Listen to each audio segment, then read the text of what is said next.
दोस्तों अगर modular kitchen बनाने जा रहे हो तो ये वीडियो ज़रूर देख लेना। काफ़ी चीज़ें आप इसमें से सीखोगे, धोखाधड़ी से बचोगे और काफ़ी चीज़ें आपकी किचन की सही हो जाएगी। अगर बात करूं, मैं 15 ऐसी बातें बताने वाला हूं जो आपको ज़रूर मस्ट फॉलो करनी है, तो आपकी किचन एकदम सही और बेस्ट तरीके से बन जाएगी।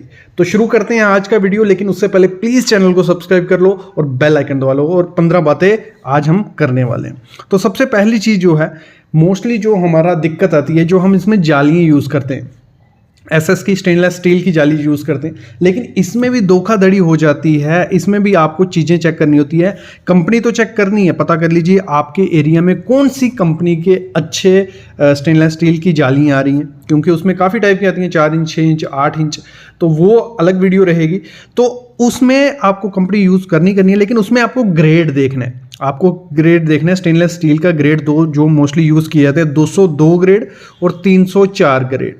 तो जो ग्रेड आपको जाली में यूज़ करना है वो हमेशा आपको 304 ग्रेड ही यूज़ करना है। कौन सा? 304 ग्रेड। ये ग्रेड वो रहता है, इसमें अगर पानी वानी भी लगेगा तो आपकी जाली में रस्ट या क्रोजन नहीं लगेगी। अगर आप 202 ग्रेड यूज़ करते हो, वो जालियाँ आपको सस्ती मिल जाएंगी, कोई दिक्कत नहीं, सस्ती मिल जाएंगी, लेकिन उसमें थोड़े टाइम बाद क्या होगा, आपका रस्ट वगैरह लग जाती है। तो आपको 303 ग्रेड यूज़ करनी है। ये पहली बात है जब भी आपको घर की मॉड्यूलर किचन की कंस्ट्रक्शन करवानी है। नेक्स्ट चीज जो आपको देखनी, वो आपको देखना है कॉन्ट्रैक्टर। जो भी कॉन्ट्रैक्टर आप यूज़ करोगे, मतलब जो आपका क्या करेगा, जो आपका मार्बल लगाएगा पहले, या जो आपका बोर्ड वगैरह, जो मतलब शटरिंग फिक्सिंग का काम करेगा, कारपेंटर। मार्बल वाला भी और कारपेंटर वही चूज़ करना है आपको जिसने पहले वर्क किया हो। मतलब आपको देख लेना है, आपके एरिया में पता चल जाएगा किसी के घर पे किचन की, इस आदमी ने ये किचन की, तो आपको वो पहले देख लेनी है।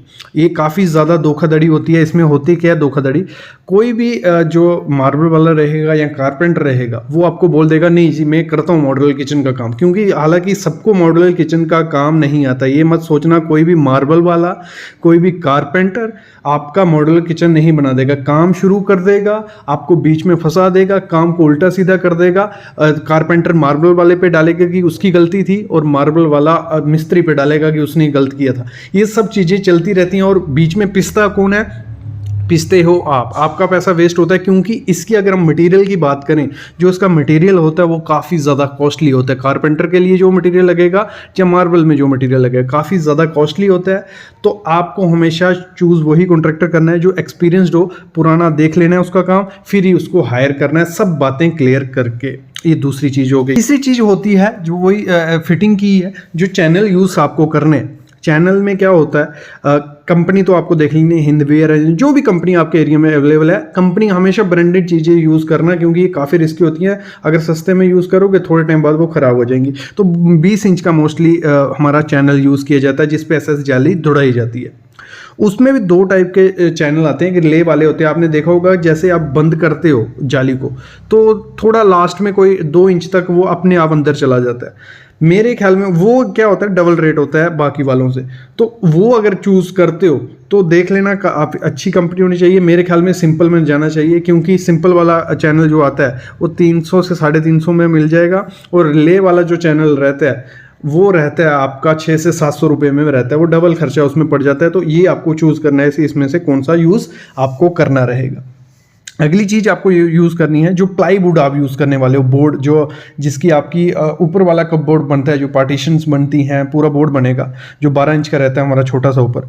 तो उसमें जो आप प्लाईवुड यूज़ करने वाले हो, तो एक आजकल मार्केट में क्या है, जो प्लाई रहती है, एक तरफ से आपकी वाइट रहती है, दूसरी तरफ से सिंपल। उस पर आप जिस कलर का भी माइका या एक्रिलिक शीट जो भी आप चढ़ाना चाहते हो वो चढ़ा सकते हो। तो वो आपको मेरे ख्याल में वो बोर्ड जो बाइट रहता है वो बोर्ड नहीं लेना चाहिए, क्योंकि उसकी जो लाइफ होती है काफ़ी कम होती है एज़ कम्पेयर टू जो नॉर्मल प्लाईवुड आती है। किसी भी कंपनी की, ग्रीन प्लाई की ले लीजिए, वो 20 से 22 साल की गारंटी देते हैं कि अगर कहीं से भी ये फुल्ली तो हम रिप्लेस करके देंगे, दुगना पैसा देंगे। तो आपको क्या करना है, प्लाईवुड लेनी है प्लेन, वो एक तरफ जिसके बाइट होता है वो मत लीजिए, दूसरी सिंपल लीजिए, और दोनों तरफ उसको माइका चढ़ा लीजिए। अंदर की तरफ वाइट माइका चढ़ा लीजिए, बाहर की तरफ जो भी कलर आपको चाहिए। और कलर सिंपल कोई भी आप ब्लैक कर सकते हो, ग्रे कर सकते हो, या मिक्स में आप पैटर्न डाल सकते हो, वो आप पे। ये चीज़ भी आपको ध्यान रखनी है। और अगली चीज़ आपको मोस्ट इंपॉर्टेंट चीज़ ध्यान रखनी है, आपको जो किचन है आपकी वो उसको डिज़ाइन करवा लेना है। कोई भी आपका पहले जहाँ तो आप किसी आर्किटेक्ट से डिज़ाइन करवा लीजिए, भले आप आर्किटेक्ट यहाँ थोड़े लोअर एरिया में रहते हो गांव वगैरह में, तो वहाँ क्या करते हैं जो मिस्त्री वगैरह होते हैं वही डिज़ाइन करते हैं। तो मैं मस्ट आपको कहूँगा पहले उसको एक स्केच बना के दिखा दीजिए, या उसको बोलिए कि हमें कुछ ऐसी किचन चाहिए जिसमें ये पार्टीशन रहेगी, ये ऐसा रहेगा, ये ऐसा रहेगा, पूरा पहले एक प्रिंट आउट होना चाहिए, उसके बाद काम। तो मोस्टली होता क्या है, जैसे मैंने स्टार्टिंग पे कहा, कॉन्ट्रैक्टर क्या करते हैं, हम बना देंगे और अपने से वो बनाने लग पड़ते हैं।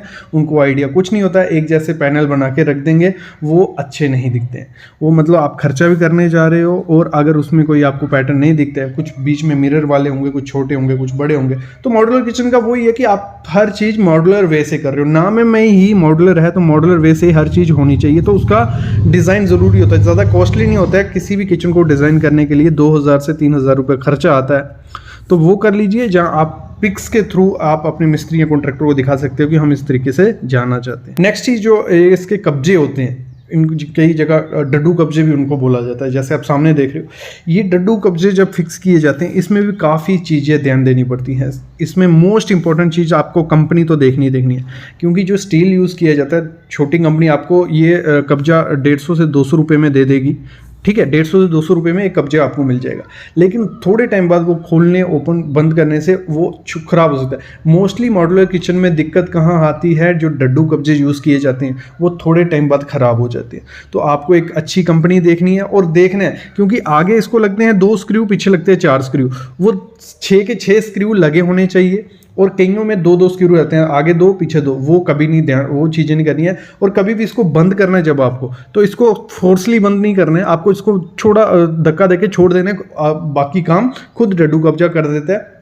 ये चीज़ें भी ध्यान देनी है। और डड्डू कब्जा फिक्स करते टाइम इसमें भी काफ़ी, अगर मैं टेक्निकली समझाऊँ, 0 नंबर आता है, 8 नंबर आता है, तो आपको 0 नंबर यूज़ करना है और फिक्स प्रॉपर से करवाना है। ये चीज़ भी आपको ध्यान देनी होती है। एक लोग एक चीज़ में उधर फंस जाते हैं, वो है ग्रेनाइट, जो ऊपर ग्रेनाइट यूज़ किया जाता है, ठीक है। उसमें ग्रेनाइट में काफ़ी टाइप्स आती हैं, आप किसी भी कलर के साथ जा सकते हो, लेकिन ब्लैक कलर की अपनी ग्लॉस होती है, अपने देखने में अच्छा लगता है। तो उसमें एक दिक्कत आएगी आपको, आप वहाँ देखने जाओगे तो आर्टिफिशियल ग्रेनाइट भी होता है। हमेशा ध्यान रखना, ये बहुत बड़ी गलती लोगों से हो जाती है। आर्टिफिशियल ग्रेनाइट भी आता है। आर्टिफिशियल ग्रेनाइट देखने में काफ़ी सुंदर, एकदम मतलब इटालियन की तरह लगेगा आपको, लेकिन उसमें क्या होता है, पहले दिन से ही स्क्रैच आना शुरू हो जाते हैं। वो आपको कुछ 200 से 250 रुपये पर स्क्वायर फीट के हिसाब से मार्केट में मिलेगा, लेकिन उसमें आपको स्क्रैच काफ़ी ज़्यादा देखने को मिलते हैं ना। आप उसको बाद में वो मतलब आर्टिफिशियल ग्रेनाइट क्या हो गया, एक टाइल की तरह होगा, बस थिकनेस उसकी ज़्यादा होती है। तो आपको नॉर्मल ग्रेनाइट लेना है, वो सस्ता भी होता है, 180 से 190 रुपये पर स्क्वायर फीट के हिसाब से आपको मिल जाएगा। नॉर्मल ग्रेनाइट लीजिए, वो दिखने में भी अच्छा है, ना उसमें स्क्रैच आते हैं, थोड़े टाइम बाद आप उसको रब भी करवा सकते हो। तो ये बहुत बड़ी चीज़ होती है ग्रेनाइट चूज़ करते समय, ये चीज़ आपको ध्यान देनी ही देनी है। अगली चीज़ आपको हमेशा ध्यान देनी है वो है पावर पॉइंट। जो भी आपके घर में, देखो पहले पूरा डिसाइड, मैंने कहा था पूरा डिसाइड होना चाहिए। अगर आप कॉफ़ी मेकर लगाना चाहते हो, ओवन लगने वाला है, आपका एयर फ्रायर लगने वाला है, हर चीज़ का पॉइंट आपको पहले ही काउंटर के पास देना पड़ेगा। देखो आप अगर आपने 2 से 3 पॉइंट दे दिए और चीज़ें हैं आपकी 4 से 5, तो वो आपको एक को निकाल के दूसरे को लगाने की दिक्कत आ सकती है। तो आपको कम से कम 4 से 5 पॉइंट काउंटर के पास देने ही देने, ये बहुत ज़रूरी हो जाते हैं। चिमनी का अलग से रहेगा, उसका अलग से रहेगा, हर चीज़ का अलग अलग पॉइंट आपको दे देना है। ये पहले ही आपको डिसाइड करना पड़ेगा काउंटर बनने से पहले या किचन बनने से पहले, जब कंस्ट्रक्शन हो रही है उसी दौरान आपको पॉइंट वहाँ रखवा देने हैं, ठीक है। ये भी है। अगला पॉइंट, मोस्ट इंपॉर्टेंट पॉइंट है सिंक का साइज़। सिंक का साइज़ बहुत इंपॉर्टेंट रोल अदा करता है, क्योंकि जिस हिसाब की आपकी किचन है, देखो किसी भी चीज़ को डिज़ाइन करने से पहले, भले रोड को डिज़ाइन करने से पहले या ब्रिज को डिज़ाइन करने में, उसकी देखा जाता है कि कितनी ट्रैफिक या चीज़ें होने वाली हैं। वैसे आपको सिंक का साइज़ भी डिसाइड करना है कि आपका कितने बर्तन होने वाले हैं, किस हिसाब की किचन है। तो आपको हमेशा डबल जो सिंक आती है, जो हमारी काफ़ी बड़ी आती है, 42 इंच बाई 42 की आती है, बड़ी बड़ी इंच रहती हैं, तो उसमें आपको चूज़ कर लेना है कि आपको हमेशा बड़ी सिंक रखनी है और ऐसी करनी है जिसका ऑफसेट ना हो। अगर ऊपर वो काउंटर से रहती है तो उसके अंदर पानी वगैरह, ऑयल वगैरह घुसेगा, वहाँ स्मेल एक गंद रहता है। तो आपको हमेशा ध्यान देना है कि आपकी जो सिंक हो, सब कुछ प्रॉपर डिज़ाइन से आपको देखनी है। ठीक है।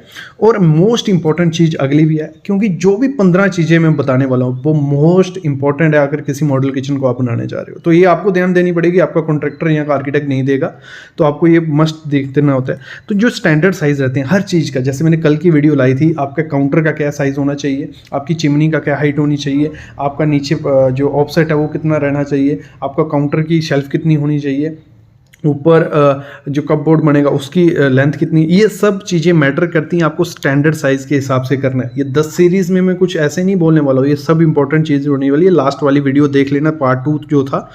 अगली चीज़ है, आपको जो भी कॉन्ट्रैक्टर आप हायर करने वाले हो मॉडल किचन बनाने के लिए, तो आपको क्या करना है, रेट फिक्स कर लेना है पहले ही उसको, क्योंकि अभी जो हालांकि नॉर्थ में चल रहा है 350 से 400 रुपये पर स्क्वायर फीट के हिसाब से।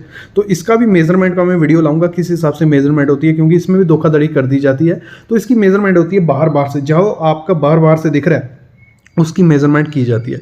तो 300 से 400 स्क्वायर फीट इस समय रेट है, तो आपको कॉन्ट्रैक्टर से रेट भी कर लेना है। फिर अगली चीज़ जो आपको हमेशा ध्यान रखनी है, वो आपको रखनी है विंडो।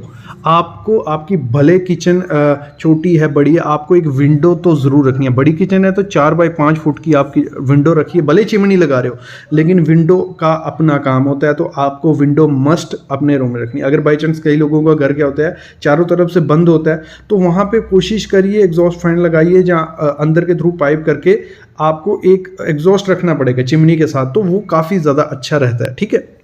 नेक्स्ट चीज़ जो आपको रखनी है, आपको जो आपकी किचन का जैसे वास्तु के हिसाब से बोलते हैं कि कहाँ पे रखना है, तो आपको रखना है साउथ से ईस्ट, मतलब साउथ और ईस्ट के बीच में कहीं भी आप रखेंगे तो आपकी किचन बेस्ट रहती है वास्तु के हिसाब से, क्योंकि काफ़ी लोग क्या करते हैं, वास्तु भी फॉलो अप करते हैं, तो साउथ ईस्ट के बीच में आप रख सकते हो।